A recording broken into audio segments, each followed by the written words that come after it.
Munambam judicial commission തൽക്കാലത്തേക്ക് തുടരാമെന്ന ഹൈക്കോടതി ഇടക്കാല ഉത്തരവ് സർക്കാരിന് ആശ്വാസമായിരിക്കുകയാണ്.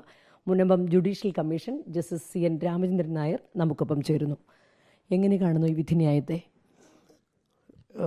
2 മാസത്തിലേറെ കമ്മീഷന്റെ പ്രവർത്തനം നിർത്തിവെച്ചേക്കായിരുന്നു. കമ്മീഷന്റെ നിയമനത്തിനെ ചോദ്യം ചെയ്ത് ഹൈക്കോടതി കേസ് വന്നപ്പോൾ കമ്മീഷൻ തൽക്കാലത്തേക്ക് പ്രവർത്തനം നിർത്തിവെച്ചു. ഹൈക്കോടതിയിൽ നിന്ന് കമ്മീഷന്റെ പ്രവർത്തനത്തിനെതിരെ സ്റ്റേ ഇല്ലായിരുന്നു. എങ്കിൽ പോലും ഒരു പ്രൊപ്പറേറ്ററിയുടെ ഭാഗമായിട്ട് കമ്മീഷൻ പ്രവർത്തനം നിർത്തിവെച്ചിരുന്നു. ഹൈക്കോടതി കമ്മീഷൻ നിയമനം റദ്ദാക്കി. അതിന് മുകളിൽ സർക്കാർ അപ്പീൽ കൊടുത്തു. ഇന്നിപ്പം സർക്കാരിൻ്റെ അപ്പീലിൽ ഇടക്കാല ഉത്തരവ് ഹൈക്കോടതി ഡിവിഷൻ ബെഞ്ച് പാസ്സാക്കിയതായിട്ട് ഞാൻ മനസ്സിലാക്കണേ. അതായത് കമ്മീഷന് പ്രവർത്തനം മുമ്പോട്ട് കൊണ്ടുപോകാം, കമ്മീഷൻ റിപ്പോർട്ട് കൊടുക്കുകയും ചെയ്യാം. പക്ഷേ കമ്മീഷൻ റിപ്പോർട്ട് ഗവൺമെൻറ് നടപ്പാക്കുന്നതിന് മുമ്പ് കോടതിയുടെ അനുമതി മേടിക്കണം. ഇനിയിപ്പോൾ ഈ കമ്മീഷന്റെ പ്രവർത്തനം പുനഃസ്ഥാപിക്കുന്നതിന് മറ്റെന്തെങ്കിലും നിയമപരമായ തടസ്സമുണ്ടോ? യാതൊരു തടസ്സവുമില്ല. കമ്മീഷന് ഇന്ന് സിംഗിൾ ബെഞ്ച് സ്റ്റേ ചെയ്ത് കമ്മീഷൻ പ്രവർത്തനം മുമ്പോട്ട് കൊണ്ടുപോകുന്ന ഹൈക്കോടതി ഡിവിഷൻ ബെഞ്ച് പറഞ്ഞപ്പോൾ കമ്മീഷൻ ഇന്ന് മുതൽ പ്രവർത്തനം തുടങ്ങുകയാണ് ഇന്ന് തന്നെ പ്രവർത്തനം. ഇനിയിപ്പോൾ കമ്മീഷൻ്റെ ഹിയറിംഗ് ഒക്കെ കഴിഞ്ഞു. ഇനി കമ്മീഷനെ സംബന്ധിച്ചോളം പറയുകയാണെങ്കിൽ പഠിച്ച് റിപ്പോർട്ട് എഴുതി കൊടുത്താൽ മാത്രം മതി. കമ്മീഷൻ്റെ പ്രവർത്തന പരിധി എന്ന് പറയുന്നത് ഈ ടേംസ് ഓഫ് റെഫറൻസ് എന്തൊക്കെയാണ് സർക്കാർ ചോദിച്ചേക്കണം അതിനെക്കുറിച്ച് മാത്രം അഭിപ്രായം പറയാൻ മാത്രമേ കമ്മീഷന് അധികാരമുള്ളൂ. കമ്മീഷൻ അഡ്ജുഡിക്കേഷൻ പവറൊന്നുമില്ല. അതെല്ലാം വാക്കപ്പ് ട്രൈബ്യൂണലാണ്. വാക്കപ്പ് ട്രൈബ്യൂണലിന് ഇപ്പോൾ കേസ് നിലവിലുണ്ട്. അതായത് ഫറൂഖ് കോളേജ് കൊടുത്തിട്ടുള്ള കേസ് അവിടെ കിടക്കുകയാണ്. ആ കേസിൽ വലിയ തർക്കം നടക്കുകയാണ്. ആ കേസ് ഹിയറിംഗ് നടത്തി കേസിൻ്റെ വിധിയായി കഴിഞ്ഞാൽ പിന്നെ ഇപ്പോൾ പുതിയ അമെൻമെൻ്റ് അനുസരിച്ച് ഹൈക്കോടതിയിലേക്ക് അപ്പീലുണ്ട്.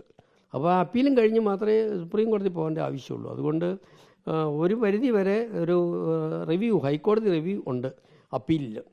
ഈ കമ്മീഷൻ്റെ പ്രവർത്തനം ഇതുവരെ എത്രത്തോളം എത്തിയിട്ടുണ്ട്? കമ്മീഷൻ രേഖകളെല്ലാം കളക്ട് ചെയ്തു. എല്ലാവരുടെയും ഭാഗങ്ങളെല്ലാം കേട്ടു.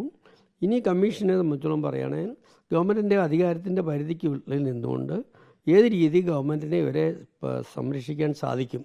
അവരെ സംരക്ഷിക്കേണ്ട 2 സിറ്റുവേഷനിലാണ്.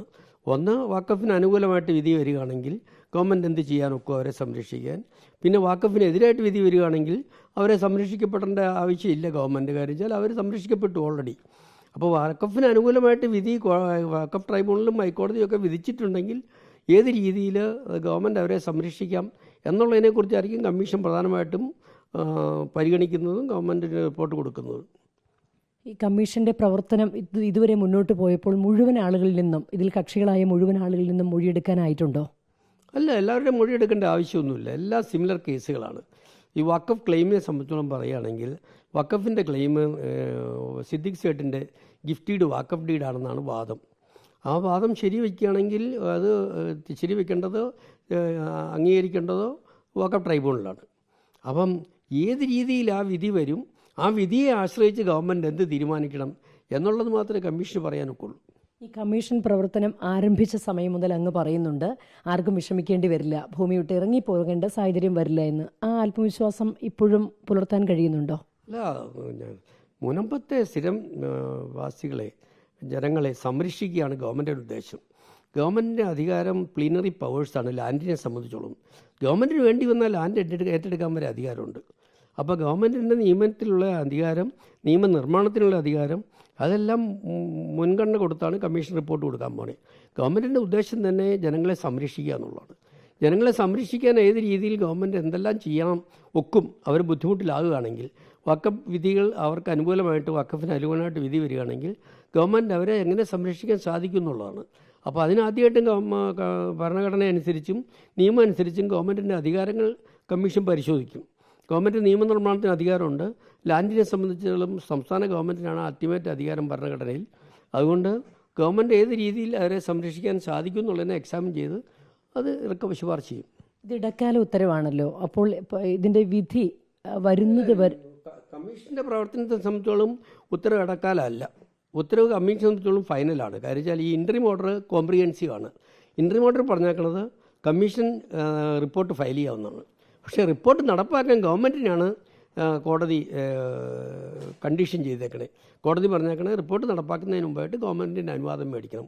അപ്പോൾ ഗവൺമെൻറ് ഇന്ന ശുപാർശ വന്നിട്ടുണ്ട്, ഗവൺമെൻറ് ഈ രീതിയിൽ നടപ്പാക്കാൻ ശ്രമിക്കുന്നു അല്ലെ ചെയ്യുന്നു, അതിനെക്കുറിച്ച് ഹൈക്കോടതി തീരുമാനിക്കും ഡിവിഷൻ ബെഞ്ച്. കമ്മീഷനെ സംബന്ധിച്ചോളം പറഞ്ഞാൽ ഹൈക്കോടതി ഡിവിഷൻ ബെഞ്ചിൻ്റെ ഉത്തരവ് മതി, ഈ ഇൻ്ററിം ഓർഡർ മതി കമ്മീഷൻ്റെ പ്രവർത്തനം മുമ്പോട്ട് കൊണ്ടുപോകാനും കമ്മീഷൻ ഫൈനൽ റിപ്പോർട്ട് കൊടുക്കാനും. ഫൈനൽ റിപ്പോർട്ട് എപ്പോഴത്തേക്കാകുമെന്നാണ് കരുതുന്നത്? അല്ല, മെയ് 31 വരെയാണ് ഗവൺമെൻറ് ഇപ്പോൾ സമയം നീട്ടി തന്നിരിക്കുന്നത്. അത് ഈ കേസുകാരനാണ്. അപ്പം ഇനിയിപ്പോൾ മെയ് 30 മുമ്പ് കൊടുക്കാനും എല്ലാ ശ്രമവും നടത്തും. അത് സാധിക്കുമെന്നാണ് പ്രതീക്ഷിക്കുന്നത്. എന്തായാലും 2 മാസത്തിന് ശേഷം മുനമ്പം ജുഡീഷ്യൽ കമ്മീഷന്റെ പ്രവർത്തനം ഇന്നു മുതൽ ആരംഭിക്കുകയാണ്. വീഡിയോ ജേർണലിസ്റ്റ് പ്രദീപ് കുമ്പടിക്കൊപ്പം reporter Leby Sajeendran, in reporter, Kochi.